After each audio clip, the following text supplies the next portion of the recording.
विश्वास की शक्ति। मेरी बेटी की शादी थी और मैं कुछ दिनों की छुट्टी लेकर शादी के तमाम इंतजाम को देख रहा था। उस दिन सफर से लौटकर मैं घर आया तो पत्नी ने आकर एक लिफाफा मुझे पकड़ा दिया। लिफाफा अनजाना था, लेकिन प्रेषक का नाम देखकर मुझे आश्चर्य मिश्रित जिज्ञासा हुई। अमर विश्वास, एक ऐसा नाम जिसे मिले मुझे वर्षों बीत गए थे। मैंने लिफाफा खोला तो उसमें $1,00,000 का चेक और एक चिट्ठी थी। इतनी बड़ी राशि, वह भी मेरे नाम पर। मैंने जल्दी से चिट्ठी खोली और एक सांस में ही सारा पत्र पढ़ डाला। पत्र किसी परी की कहानी की तरह मुझे अचंभित कर गया। लिखा था, आदरणीय सर, मैं एक छोटी सी भेंट आपको दे रहा हूँ। मुझे नहीं लगता कि आपके एहसानों का कर्ज मैं कभी उतार पाऊंगा। ये उपहार मेरी अनदेखी बहन के लिए है। घर पर सभी को मेरा प्रणाम। आपका अमर। मेरी आंखों में वर्षों पुराने दिन सहसा किसी चलचित्र की तरह तैर गए। एक दिन मैं चंडीगढ़ में टहलते हुए एक किताबों की दुकान पर अपनी मनपसंद पत्रिकाएं उलट पुलट रहा था कि मेरी नज़र बाहर पुस्तकों के एक छोटे से ढेर के पास खड़े एक लड़के पर पड़ी। वह पुस्तक की दुकान में घुसते हर संभ्रांत व्यक्ति से कुछ अनुनय विनय करता और कोई प्रतिक्रिया न मिलने पर वापस अपनी जगह पर जाकर खड़ा हो जाता। मैं काफ़ी देर तक मूक दर्शक की तरह यह नज़ारा देखता रहा। पहली नज़र में यह फुटपाथ पर दुकान लगाने वालों द्वारा की जाने वाली सामान्य सी व्यवस्था लगी, लेकिन उस लड़के के चेहरे की निराशा सामान्य नहीं थी। वह हर बार नई आशा के साथ अपनी कोशिश करता, फिर वही निराशा। मैं काफ़ी देर तक उसे देखने के बाद अपनी उत्सुकता दबा नहीं पाया और उस लड़के के पास जाकर खड़ा हो गया। वह लड़का कुछ सामान्य सी विज्ञान की पुस्तकें बेच रहा था।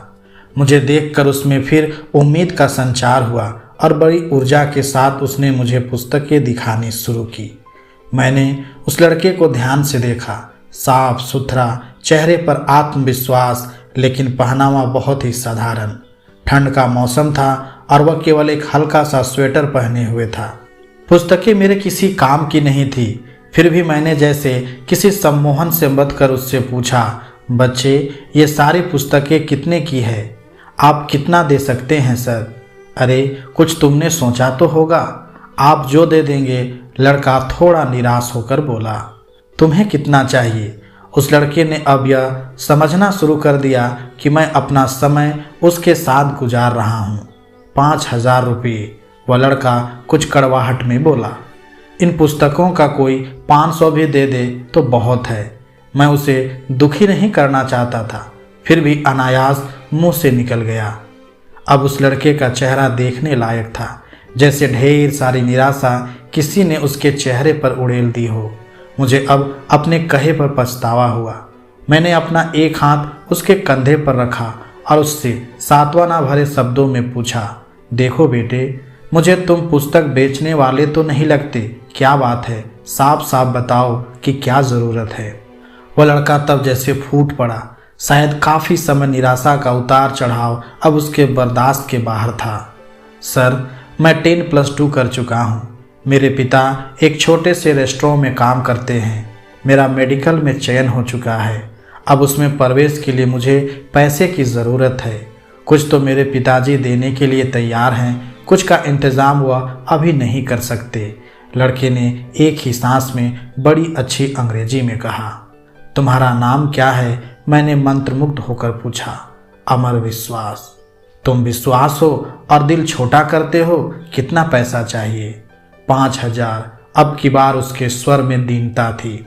अगर मैं तुम्हें यह रकम दे दूं तो क्या मुझे वापस कर पाओगे? इन पुस्तकों की इतनी कीमत तो नहीं है। इस बार मैंने थोड़ा हंसकर पूछा। सर, आपने ही तो कहा कि मैं विश्वास हूँ।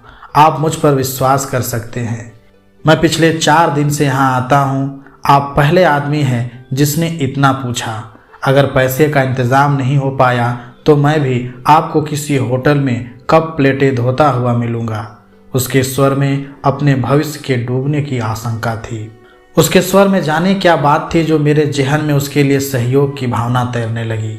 मस्तिष्क उसे एक जालसाज से ज़्यादा कुछ मानने को तैयार नहीं था, जबकि दिल में उसकी बात को स्वीकार करने का स्वर उठने लगा था। आखिर में दिल जीत गया।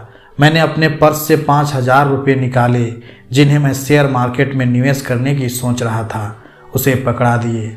वैसे इतने रुपए तो मेरे लिए भी मायने रखते थे, लेकिन न जाने किस मोह ने मुझसे वह पैसे निकलवा दिए। देखो बेटे, मैं नहीं जानता कि तुम्हारी बातों में, तुम्हारी इच्छा शक्ति में कितना दम है, लेकिन मेरा दिल कहता है कि तुम्हारी मदद करनी चाहिए, इसलिए कर रहा हूँ।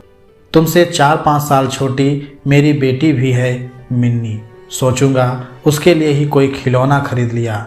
मैंने पैसे अमर की तरफ बढ़ाते हुए कहा। अमर हतप्रभ था, शायद उसे यकीन नहीं आ रहा था। उसकी आंखों में आंसू तैर आए। उसने मेरे पैर छुए तो आंखों से निकली 2 बूंदें मेरे पैरों को चूम गई। ये पुस्तकें मैं आपकी गाड़ी में रख दूं? कोई ज़रूरत नहीं, इन्हें तुम अपने पास रखो। यह मेरा कार्ड है, जब भी कोई ज़रूरत हो तो मुझे बताना। वह मूर्ति बनकर खड़ा रहा और मैंने उसका कंधा थपथपाया। कार स्टार्ट कर आगे बढ़ा दी। कार को चलाते हुए वह घटना मेरे दिमाग में घूम रही थी और मैं अपने खेले जुए के बारे में सोच रहा था, जिसमें अनिश्चितता ही ज़्यादा थी। कोई दूसरा सुनेगा तो मुझे एक भावुक मूर्ख से ज़्यादा कुछ नहीं समझेगा। अतः मैंने यह घटना किसी को न बताने का फैसला किया। दिन गुजरते गए।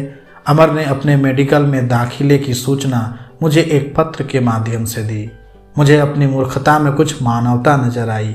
एक अनजान सी शक्ति में, या कहे दिल में अंदर बैठे मानव ने मुझे प्रेरित किया कि मैं 1,000-2,000 रुपये उसके पते पर फिर भेज दूं। भावनाएं जीती और मैंने अपनी मूर्खता फिर दोहराई। दिन हवा होते गए। उसका संक्षिप्त सा पत्र आता, जिसमें 4 लाइनें होती, 2 मेरे लिए, एक अपनी पढ़ाई पर और एक मिन्नी के लिए, जिसे वह अपनी बहन बोलता था। मैं अपनी मूर्खता दोहराता और उसे भूल जाता। मैंने कभी चेष्टा भी नहीं की कि उसके पास जाकर अपने पैसे का उपयोग देखूं। ना कभी वह मेरे घर आया। कुछ साल तक यही क्रम चलता रहा। एक दिन उसका पत्र आया कि वह उच्च शिक्षा के लिए ऑस्ट्रेलिया जा रहा है। छात्रवृत्तियों के बारे में भी बताया था और एक लाइन मिन्नी के लिए लिखना वह अब भी नहीं भूला। मुझे अपनी उस मूर्खता पर दूसरी बार फक्र हुआ। बिना उस पत्र की सच्चाई जाने समय पंख लगाकर उड़ता रहा। अमर ने अपनी शादी का कार्ड भेजा। वह शायद ऑस्ट्रेलिया में ही बसने के विचार में था। मिन्नी भी अपनी पढ़ाई पूरी कर चुकी थी। एक बड़े परिवार में उसका रिश्ता तय हुआ था। अब मुझे मिन्नी की शादी लड़के वालों की हैसियत के हिसाब से करनी थी। एक सरकारी उपक्रम का बड़ा अफसर कागजी शेर ही होता है। शादी के प्रबंध के लिए ढेर सारे पैसे का इंतजाम, उधेड़-बुन और अब वह चेक। मैं वापस अपनी दुनिया में लौट आया। मैंने अमर को एक बार फिर याद किया और मिन्नी की शादी का एक कार्ड अमर को भी भेज दिया। शादी की गहमा गहमी चल रही थी। मैं और मेरी पत्नी व्यवस्थाओं में व्यस्त थे और मिन्नी अपनी सहेलियों में। एक बड़ी सी गाड़ी पोर्च में आकर रुकी। एक सम्राट से शख्स के लिए ड्राइवर ने गाड़ी का गेट खोला तो उस शख्स के साथ उसकी पत्नी, जिसकी गोद में एक बच्चा था, भी गाड़ी से बाहर निकले।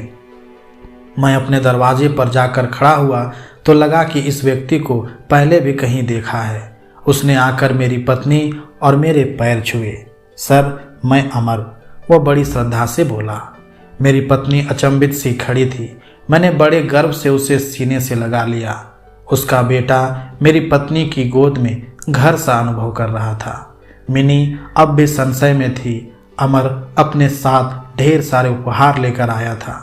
मिनी को उसने बड़ी आत्मीयता से गले लगाया। मिनी भाई पाकर बड़ी खुश थी।